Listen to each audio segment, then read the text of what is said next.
जवान औरत ग्रुप में नहीं जा सकती महरम के बगैर। मैं आपको बताऊं, आजकल ये जो जवान लड़कियों को ग्रुप में भेज देते हैं, 30-30 दिन, 20-20 दिन, 40-40 दिन, इतना बड़ा फितना है। लोग समझते हैं मुबारक सफर है। देखो, मर्द और औरत जब भी होंगे ना, तो सफर मुबारक हो या मनहूस हो, इससे कोई फर्क नहीं पड़ता। नबी ने मस्जिद नबवी में औरतों की सब पीछे बनवाई है, और हजरत आयशा फरमाती है, अंधेरे में हम निकलते थे फजर में, हमें लोग पहचानते भी नहीं थे। हालांकि वो नबी के पीछे, पर मर्द और औरत को हज और उम्रे से कोई ताल्लुक नहीं है इसका।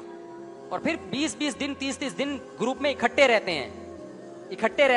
हाजी भी बड़े ठरकी होते हैं, एक दूसरे की औरतों को देख ना भी देखे तो नजर पड़ती है। आजकल हज में ट्रैवल एजेंसियों के यहां पर्दा बिल्कुल खत्म हो गया है। हज तो एक अल्लाह का खौफ तो रहा नहीं ना। हमने भी हज किया अल्हम्दुलिल्लाह, तो पर्दे पर्दे धजियां उड़ा दी हैं खवातीन ने हज में।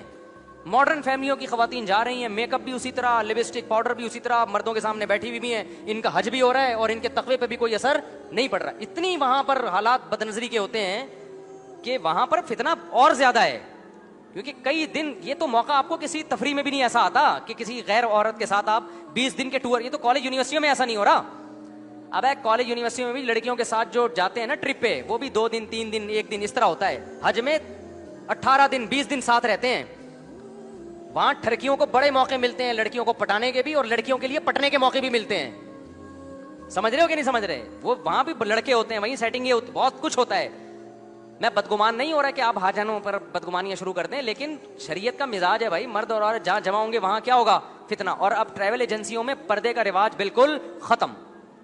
अब तो खत्म पर्दा वर्दा, वो बस हज एक बिजनेस बन गया है।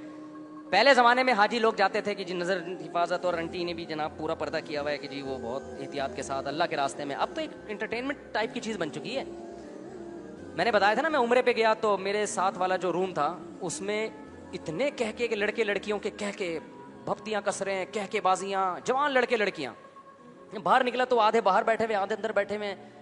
तो मैंने कहा यार ये सारे बहन भाई इकट्ठे कैसे आ गए? मैंने उनसे पूछा, कहने कजने हैं। मैंने कहा यार तुम उम्रे के सफर पे अपनी जवान कजनों के साथ एक कमरे में बैठे हुए और गप्पे मार रहे हो, सामने बैतुल्लाह है। ना आते उम्रा करने के लिए, इनसे पर्दा कर लेते, ये ज्यादा सवाब था। नहीं यारी बात, मेरा ख्याल है। तो कहते हैं हम तो हर साल आते हैं। तो क्या सीख के जा रहे हो भाई, हर साल आ रहे हो आप? तो मुझे बताओ, जब बंद कमरे में कजने बैठे हुई हैं, जवान हा हा हु ही हो रहा है, तो ये क्या, ये उम्रा हो गया? ये तो एंटरटेनमेंट हो गया ना। तो मेरी तो नींद का बेड़ा गर्क हो गया था उनके कहकों की वजह से। तो मुझे तो नींद की फिक्र नहीं थी, मुझे ये था कि यार आप थोड़ा सा ख्याल करो भाई। कम से कम हज के सफर में तो इतना कर लिया जाए ना कि ये लड़कियां अलग हो जाएं, मर्द क्या हो जाएं, अलग हो जाएं। इतना तो कर लो ना कम से कम।